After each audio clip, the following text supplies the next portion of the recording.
Olá pessoal, tudo bem com vocês? Meu nome é Ana, eu faço parte do PET Biologia e hoje a gente veio dar continuidade ao nosso estudo referente à morfologia externa dos insetos. No vídeo anterior nós falamos um pouquinho sobre o segundo segmento do corpo dos insetos, que é o tórax. E dentro do tórax nós falamos que o inseto ele vai ter a presença de dois apêndices locomotores extremamente importantes para a sua sobrevivência no ambiente. Um desses apêndices já foi tratado no vídeo anterior, que são as pernas, e no vídeo de hoje nós vamos falar sobre as asas. As asas, elas são invaginações do corpo do inseto que vai ser localizada, ela vai ser encontrada entre o noto e a pleura.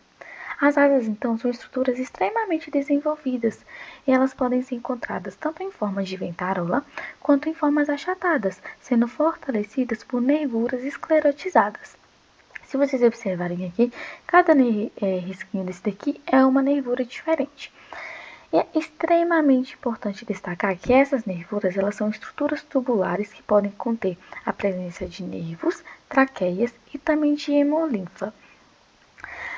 As asas, então, através dessas estruturas, através dessas nervuras, elas vão nos auxiliar na identificação e na classificação de novas espécies.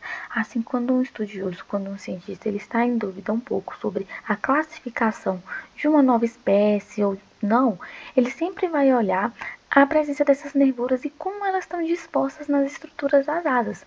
Assim, elas vão nos auxiliar nessa classificação. Assim, os insetos, quando eles não possuem as asas, eles são chamados de dípteros. Quando eles possuem duas asas, ou seja, um par de asas, eles são dípteros. Quando possuem quatro asas, tetrápteros. E quando eles possuem as asas, mas eles não as utilizam, são chamados de aptésicos. Um exemplo muito comum que nós podemos citar desses insetos que as têm, mas não a utilizam, é o bicho da seda. Da mesma forma que nas pernas a gente vai ter regiões extremamente importantes, nas asas não seria diferente. Aqui a gente vai ter a região articular. Se vocês observarem aqui, ela está bem aqui no cantinho. Essa região articular é a região da asa que ela, como o nome já diz, ela vai se articular com o tórax e ela abrange toda a pteralha. A pteralha é um conjunto de escleritos encontrados na porção membranosa que vai ligar o tórax a uma outra região. A gente também tem o remígio, se vocês observarem essa parte aqui mais compridinha, mais alongada.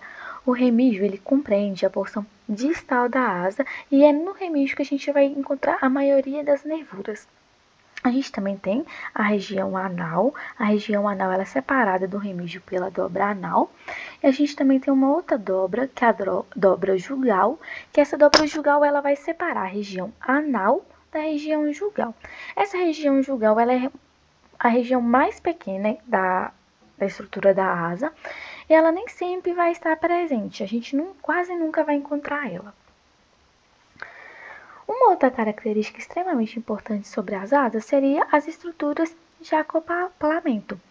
Essas estruturas, elas podem ser extremamente diversificadas. A gente então vai ter as estruturas que recebem o nome de âmulos. Os âmulos, como vocês podem perceber que é como se eles tivessem ampliado um pouquinho, são ganchos encontrados na margem costal da asa superior. E esses ganchos eles vão se prender à margem anal da asa anterior. Assim, quando o inseto ele vai voar, ele vai acoplar a asa anterior na asa posterior, que vai auxiliar na sua locomoção aérea, no seu voo. A gente também tem a presença do frênulo.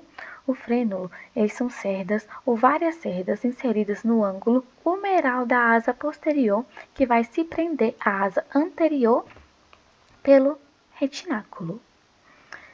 A gente também tem o jugo. O jugo ele é bastante interessante porque ele é uma projeção da região jugal.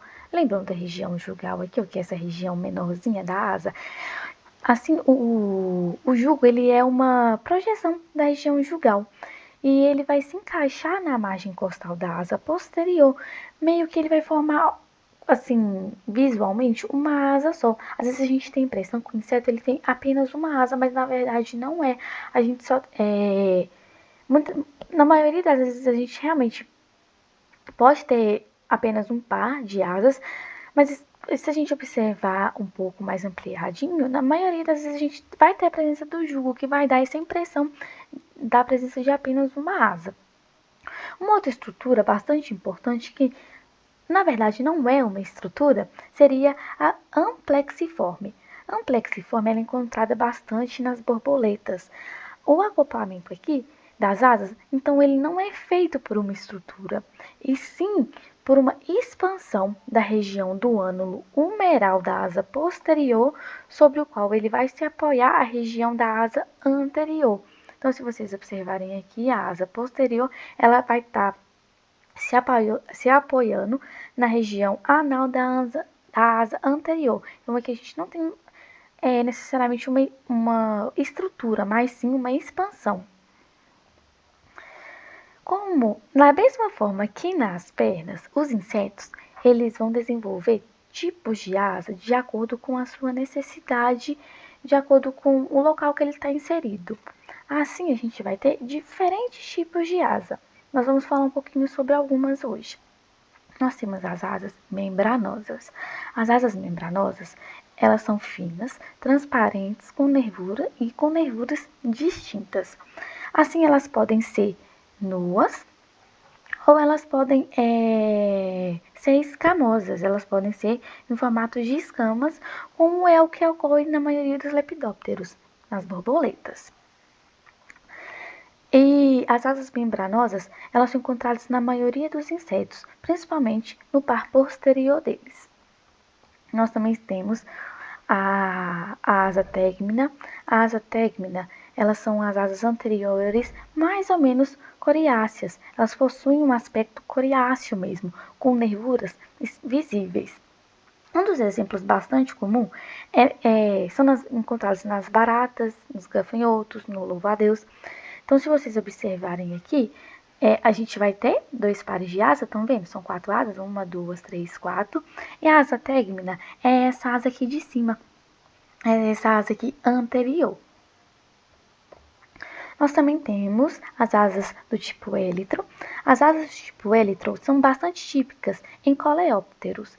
E as asas anteriores, elas são córneas, duras e sem nervuras visíveis. Então, eu imagino que talvez vocês já tenham pego em besouros, vocês vão observar que ela possui uma capinha bem durinha. E essa capinha, na maioria das vezes, ela vai recobrir a asa posterior, que é membranosa. Aqui é um exemplo tá bem específico, tá vendo essa asa aqui? Essa que tá mais abertinha. Essa é a asa do tipo élitro, é uma asa mais durinha. E ela vai estar recobrindo aqui, ó, essa asa membranosa. A gente também tem as asas do tipo hemiélitro. As asas do tipo hemiélitro, elas são chamadas assim porque no final da asa a gente vai ter a impressão de que uma parte é mais dura e outra membranosa. E ela é muito encontrada, principalmente nos percevejos. A gente também tem os halteres. Os halteres a gente vai ter a presença. Muitas das vezes nós temos a impressão de que é apenas um par de asas, mas na verdade não é. Se vocês observarem aqui, está circulado em vermelhinho, a gente tem uma modificação dessas asas, e essa modificação é chamada de balancis. Esses balancis, eles vão auxiliar no equilíbrio durante o pouso, durante o voo desses insetos. A gente também tem os pseudohalteres. Esses tipos de asa são asas atrofiadas. E a gente também tem as asas franjadas. As asas franjadas, elas são asas com longos pelos laterais e são bastante típicas da ordem Trips.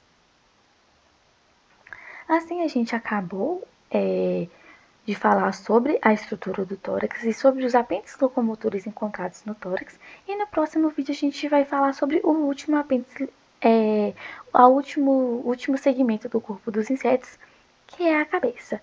Muito obrigada pela atenção de vocês e até mais.